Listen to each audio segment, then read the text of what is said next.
बच्चों, आज हम शिक्षण निदेशालय की विषय हिंदी कक्षा 7 की वर्कशीट नंबर 2 पर चर्चा करेंगे। यह वर्कशीट हिंदी की पाठ्य पुस्तक वसंत की पाठ 1 हम पंछी उन्मुख गगन के से संबंधित है। इस कविता का आधा भाग हम वर्कशीट नंबर 1 में पढ़ चुके हैं। आज हम इसका द्वितीय भाग पढ़ेंगे। चलिए पढ़ना शुरू करते हैं। प्यारे बच्चों, कोविड-19 के लॉकडाउन या तालाबंदी में घर के अंदर बंद होकर कैसा लगता है, यह तो आप जान ही गए होंगे। तो सोचिए, पिंजरे में कैद पक्षी को कैसा लगता होगा। इसके पिछले भाग में हमने क्या पढ़ा था बच्चों? यही पढ़ा था कि पक्षियों को पिंजरे के अंदर बंद होकर कैसा लगता है।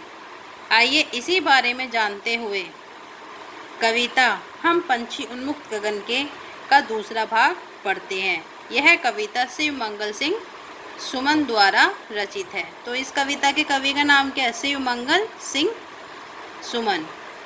चलिए पढ़ते हैं। स्वर्ण श्रृंखला के बंधन में,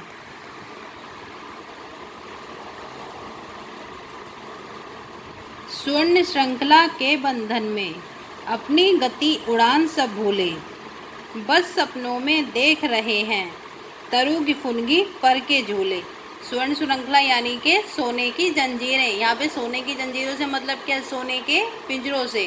पंछी क्या कह रहे हैं कि अगर हमको सोने के पिंजरे में डाल दिया जाएगा या हमको सोने के पिंजरे में डाल दिया गया है तो क्या हो गया? हम अपनी गति भूल चुके हैं उड़ने की, हम अपनी उड़ान को ही भूल बैठे हैं। यानी कि पिंजरे में बंद करने से जो पक्षियों को सबसे प्यारा क्या होता है? पक्षियों को सबसे उड़ना प्यारा होता है और वो उसको ही भूल गए हैं, अपनी गति को, अपनी उड़ान को। बस सपनों में देख रहे हैं तरु की फुनगी पर के झूले। तरु का मतलब होता है पेड़, फुनगी होता है उसकी सबसे ऊंची वाली शाखा। वो अब जब पक्षी जब ऊंची शाखा पर बैठते हैं, हवा चलती है, जब वो पेड़ की जो ऊंची शाखा हिलती है तो क्या होता है? पक्षी उसके शाखा के साथ साथ झूला झूलते हैं। तो पक्षी कह रहे हैं कि वो तो हमारे लिए उन तरु के पेड़ों की उन शाखाओं पर झूलना क्या हो गया? उनके लिए अब सपने जैसा ही हो गया। उस सपने में उन तरु को देखते हैं, उन पेड़ों की शाखाओं को देखते हैं, उनके लिए क्या हो गया? केवल एक सपना हो गया है पिंजरे में बंद होने के बाद। ऐसे थे अरमान की उड़ते। अब उनके अरमान क्या थे? अरमान यानी कि उनकी इच्छाएं क्या थी? चलिए सुनते हैं। ऐसे थे अरमान की उड़ते, नीले नभ की सीमा पाने, लाल किरण की चोंच खोल, चुगते तारक अनार के दाने। वो कहते कि हमारे ऐसे अरमान थे, हमारी ऐसी इच्छाएं थी कि हम नीले नभ के, यानी कि आकाश कैसा होता है? नीला होता है। नभ का मतलब होता है आसमान या आकाश। हम आसमान में बिल्कुल अंत तक उड़ जाते, उनकी आकाश की सीमा पाने के लिए, आकाश का छोर पाने के लिए हम आकाश में अंदर तक उड़ते चले जाते। हमारे ऐसे अरमान थे। लेकिन हमारे अरमान पूरे क्यों नहीं हो सकते? क्योंकि उनको जेल में बंद कर दिया है, पिंजरे में डाल दिया गया है। तो कहते हैं कि हमारे भी अरमान थे कि हम नीले आकाश में अंत तक उड़ जाते, उसके छोर को ढूंढ के ले आते हैं आकाश के।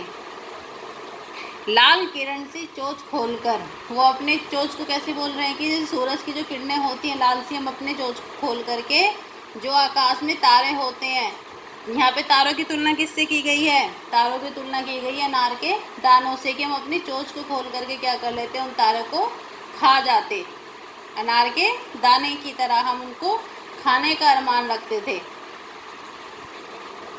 चलिए अब इसकी एक बार रिवीजन करते हैं, भावार्थ इसका समझते हैं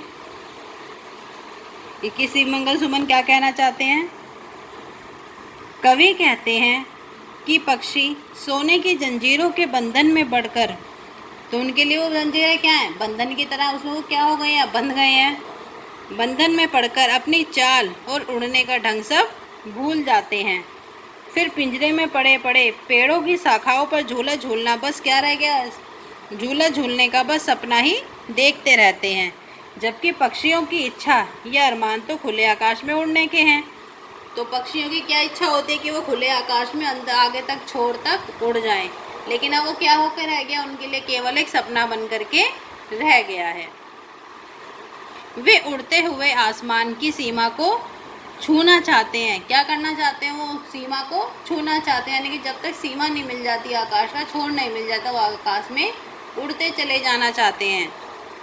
अर्थात खुले आसमान में दूर तक उड़ना चाहते हैं। और अनार के दानों रूपी, यहाँ पे तारों की तुलना की गई है अनार के दानों से कि और आकाश में उड़ के वो क्या करते हैं? जो तारे फैले हुए हैं उनको अनार के दाने के जैसे जो तारे फैले हुए हैं उनको चुग लेते अपने दानों से, अपनी चोंच से उनको चुग लेते, उनको खा जाते।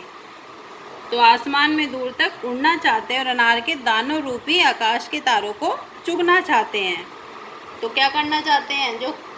जो पक्षी हैं वो खुले आसमान में उड़ना चाहते हैं, आसमान के छोर को वो ढूंढ लेना चाहते हैं। आकाश में जो तारे फैले हुए हैं अनार के दानों जैसे, उनको वो अपनी चोंच से, लाल किरण से, जो उनकी लाल चोंच है उससे वो उनको चुग लेना चाहते हैं।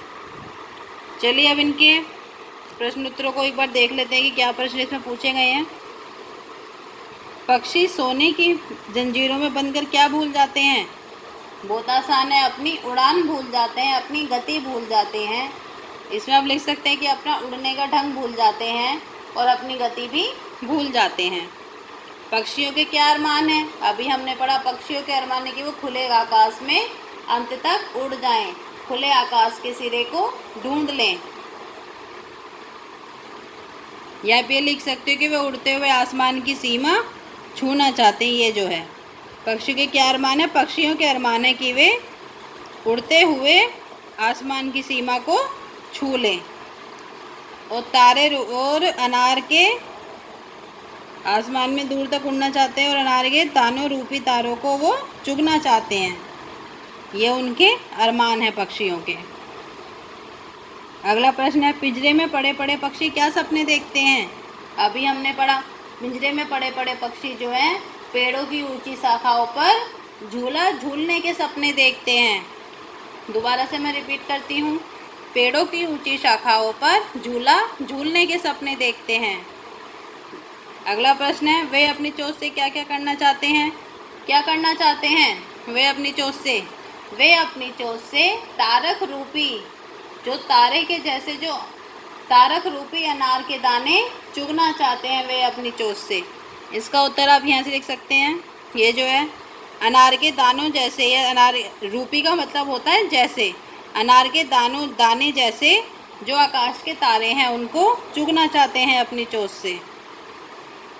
अगला प्रश्न है, हमें पक्षियों के लिए क्या क्या करना चाहिए? क्या करना चाहिए? क्या हमको उनको पिंजरे में बंद करके रखना चाहिए? बताओ। नहीं, हमको उनको खुले आकाश में उड़ने देना चाहिए, है ना। हमें उनको दाना पानी देना चाहिए, लेकिन कभी भी पिंजरे में बंद नहीं करना चाहिए। ठीक है बच्चों, ये हमारी वर्कशीट नंबर 2 आज यहाँ पर कंप्लीट होती है। आप इसके प्रश्न उत्तर करके जल्दी से जल्दी अपने टीचर्स को सेंड कर दीजिए। चलिए, धन्यवाद।